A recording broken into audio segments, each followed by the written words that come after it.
Disappointing result. Obviously, a tough game having to play with 10 guys. Makes the game a little bit harder. But even once we went down to 10, I thought we bent a little bit, but we didn't really give up a whole lot of chances. We gave up possession, but not chances. We had a great chance early. Jordan Morris, if he buries that chance, that changes the game a little bit for us. We had a couple others, off the post, crossbar. Goalkeeper made some great saves for them. On Clint's free kick, on Andreas's one shot, so some opportunities were there. It just it was a tough game from the standpoint of having to play a man down for those amount of minutes. What can you tell us about Brad's status and why he had to come it popped in or popped out, popped back in. Again, I haven't seen the replay, but it looked like he got undercut a little bit. And that's something, I agree a red card is a two-footed tackle on Fisher is a red card, but, some players are very good at undercutting and defenders and don't get called for it. Any rough timeline even on what that might mean going forward? No, it all depends. It's a matter of pain. You can play probably, within a week. I think Chris Henderson's had a few, he knows. What did you make of Fisher's play until then, and how is Mears, and particularly if you have a timeline on him? I thought Fisher's play was good up until then. I thought he was having a good game. Got forward well, got himself into some good situations, hit one bad cross when he got to the end line that one time, but overall I thought his play was good. Mears' timeline is, he's got a quad strain. We wanted to give him, 3-4 days, and then we think he'll be back in full training on Wednesday. Andrew.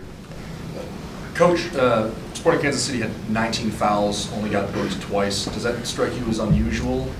No comment. How did Jordan Morris play today? Obviously I'm sure he'd like to have that chance back again. I think the ball sat up on him, and he ended up hitting it over the top. But again, we can't heap too many expectations upon him. That's not fair and that's not right.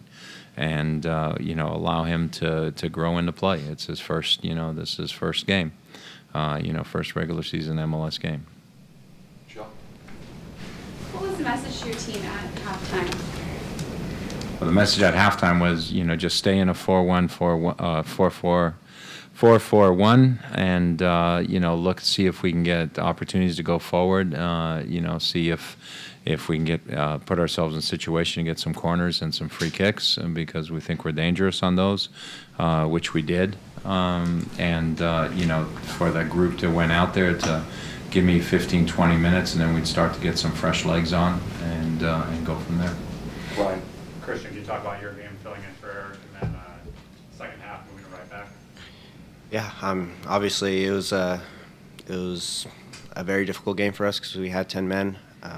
But I think Jordy did very well for me at right mid to help me out a bunch. Obviously that's not my position, but he definitely helped me a ton. And for Eric filling in the midfield, I felt comfortable.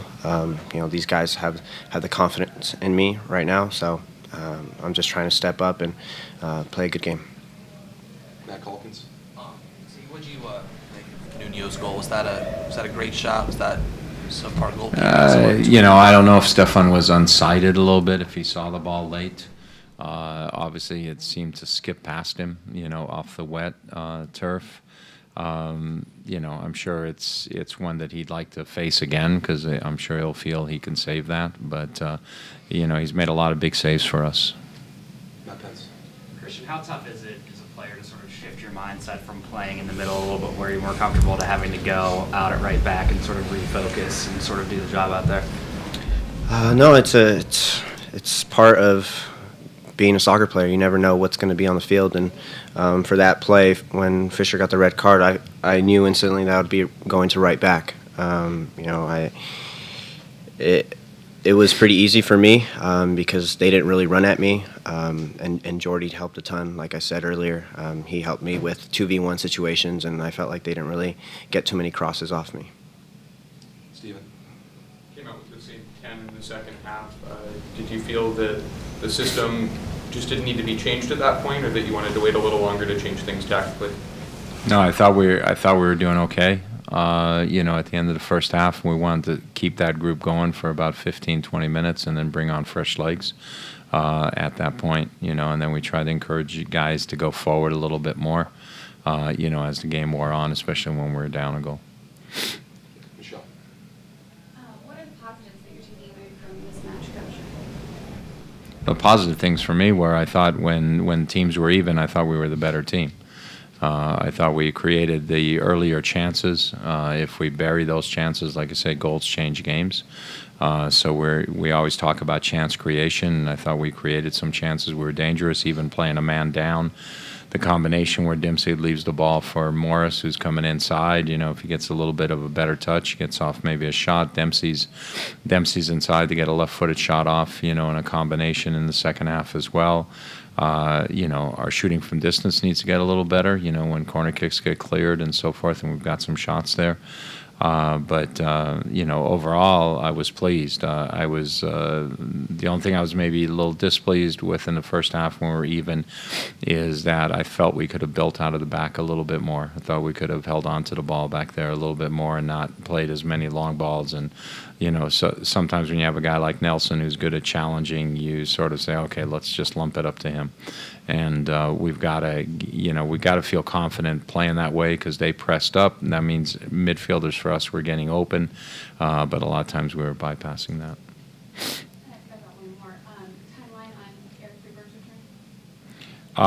You know, they're ramping him up right now on the concussion protocol. So he did more yesterday, and he'll do more tomorrow, and so then we'll see. So I can't really tell you exactly when, but I know he's progressing. Andrew. Coach, on those long balls that find Dempsey and Valdez with their backs to the goal and a couple defenders behind them, what has to happen in those situations to generate goal-scoring opportunities? Well, we need to make sure we're pushed in connection. There were times where we were disconnected, where even when Fisher got forward wide, where we're crossing the ball and we get four guys in the box. But, you know, I mean, Cristian knows because we talked about it at halftime. Our midfield is then too far back, and we need to make sure that we get up there so we get those second balls, because Mustafar had a field day picking up second balls that were cleared today. So, you know, it's something we have to get better at as well to make sure we stay compact as a team. Between the red card, Brad's injury, the long goal, it just seems like nothing really went well for you guys today. You've had a lot of season debuts in your career. Is this, when you look on this one, is this kind of one that you may like to forget the most? I don't want to remember this one very long. I mean, it's one that you'd like to forget. But you know, again, it's the start for us. It's the beginning. There's 33 games left. There's 99 points still out there to be gathered. You know, if we got 99 points at the end of the year, we'd all be ecstatic in this room, including myself. So you know, it's just a blip, and we have to, you know, journeys aren't always easy, and so obviously this journey for this year, for 2016, has started off a little bit rocky, and we just got to get back onto the road and push forward. I know that sounds like a lot of little cliches and all that other bullshit, but to be very honest, but it's all about, you know, you got to continue to work, you know, and if you learn more from little setbacks, and you grow more in character from things like this. And I think our team is definitely capable of learning, and they do learn, and I think they definitely have the character to push through this setback. Other questions? Matt? What have you seen out of Olex that sort of drew you to put him in today, and what did you think from his performance here? Well, we wanted him to come in today because, you know, we thought his pace could cause some problems. And, you know, his pace coming in off the left, you know, certainly caused problems. I mean, I think they fouled him. I think he got fouled like 3 times. He only played like 10 minutes. You know, but again, repetitive fouling, to the earlier question, doesn't seem to be addressed very often. So, it's, he has that little bit of burst, is a little bit unpredictable for us and for the opponent at times. But he's a player that, he can, I think he can make some things happen. And sometimes you're looking for a player, too, that can come off the bench and find the game quickly and change the game. And the one thing I was happy with Olex is even playing a man down, he found the game fairly quickly, which was a good thing.